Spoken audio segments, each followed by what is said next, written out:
आप सभी को मेरा प्यार भरा जय श्री कृष्ण। आइए जानते हैं कि हमारे धर्म शास्त्रों में मांसाहार को लेकर क्या कहा गया है। तो अर्थवेद के इस श्लोक के अनुसार जो आपकी स्क्रीन पर है, यह आमम माश मदंती पोर्ष्यम च ये क्रवि ग्रभान खादंती केशवास्तनितो नाश्यामशी। अर्थात जो कच्चा मांस खाते हैं, जो मनुष्य द्वारा पकाया हुआ मांस खाते हैं, जो गर्भ रूप अंडों का सेवन करते हैं, उनके इस दुष्ट व्यसन का नाश करो। दूसरे ही अर्थवेद मंत्र में आता है, हे दांतों तुम चावल खाओ, जौ खाओ, काला तिल खाओ, उड़द खाओ, तुम्हारे लिए यही रमणीय भोज्य पदार्थ का भाग है। तुम किसी भी नर और मादा की कभी हिंसा मत करो। यही अर्थवेद के अन्य मंत्रों में भी आता है कि निर्दोषों को मारना निश्चिंत ही महापाप है। यजुर्वेद का यह मंत्र अघन्या यजमानस्य पशून पाही, अर्थात हे मनुष्यों पशु अघन्य है, कभी न मारने योग्य है, पशुओं की रक्षा करो। महाभारत के आदि पर्व में भी आता है, अहिंसा परमो धर्म सर्व प्राण भृतांबरा, अर्थात किसी भी प्राणी को न मारना ही परम धर्म है। वही शांति पर्व में आता है कि सुरा मत्स्यान मधु माश माशव कृशोर्दनम धूर्ते प्रवर्तितिम होत्यंतरेदम वेदेशु कल्पितम, अर्थात सुरा यानी शराब, मछली, मद्यपान, मदिरा, मांस, आशव, कृषरा आदि भोजन धूर्त प्रवृत्ति है, जिन्होंने ऐसे अखाद्य को वेदों में कल्पित कर दिया है। महाभारत में ही आता है, स्वमाशम परमाशेन यो वर्धयितु मिच्छति नाति क्षुद्रस। महाभारत में ही आता है कि जो दूसरों के मांस से अपना मांस बढ़ाना चाहता है, उससे बढ़कर नीच और निर्दयी मनुष्य दूसरा कोई नहीं है। जिस प्राणी का वध किया जाता है वह यही कहता है, मांस भक्ष्यते यस्माद् भक्षिष्ये तमाम प्यहम, अर्थात आज वह मुझे खाता है तो कभी मैं उसे अवश्य खाऊंगा।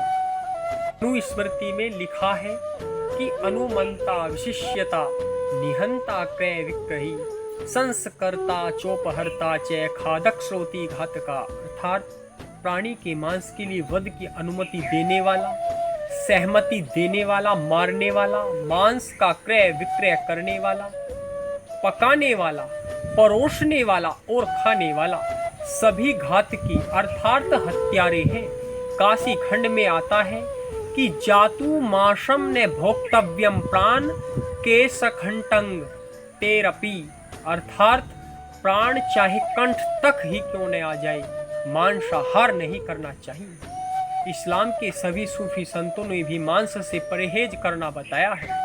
शेख इस्लाम हजरत निजामुद्दीन मीरदाद करीम आदि ने कहा कि ता बयाबी दर्फ बहिस्ते अदन जा सफकते बनुमाए वे खल के खुदा, अर्थात कि अगर तू सदा के लिए बहिशत में निवास पाना चाहता है तो खुदा की खल्लत यानी सृष्टि के साथ दया व हमदर्दी का बर्ताव कर।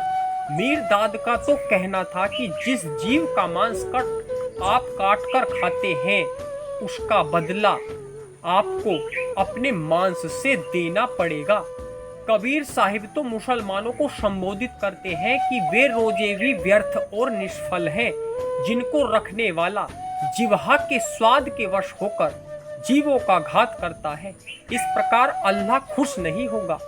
इमाम साहब ने अपनी पुस्तक के पृष्ठ नंबर 18 पर हजरत मोहम्मद का कथन दोहराया, रोजा धरे मनावे अलहू स्वादति जीहे संघारे, आपा देखी अबर नहीं देखे काहे कहूँ झक मारे, अर्थात यदि कोई इंसान किसी भी बेगुनाह चिड़िया तक को भी मारता है तो उसे खुदा को जवाब देना होगा। ईसा मसीही भी कहते हैं कि तुम जीव हत्या नहीं करोगे। जैन धर्म, सिख धर्म में भी जानवरों को बांधना, मारना, उन पर अधिक भार लादना तक पाप माना गया है।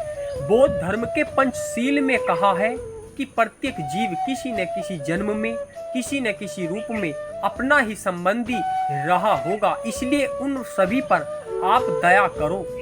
ईरान के दार्शनिक अल गजाली का कथन है कि रोटी के टुकड़ों के अलावा हम जो कुछ भी खाते हैं वह सिर्फ हमारी वासनाओं की पूर्ति के लिए होता है।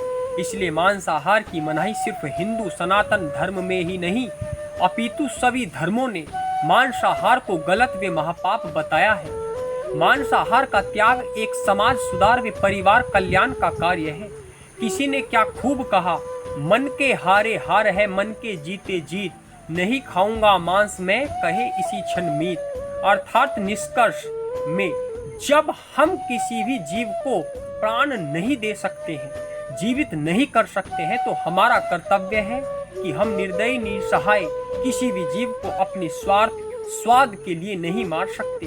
तो आज हम सभी ने जाना कि मांसाहार करना कितना बड़ा कृतघ्न पाप है और इस बात से सहमत सभी धर्मों ने बहुत सुंदर व्याख्या की है। तो वीडियो को ज्यादा से ज्यादा लाइक शेयर कमेंट व चैनल को फॉलो अवश्य करें।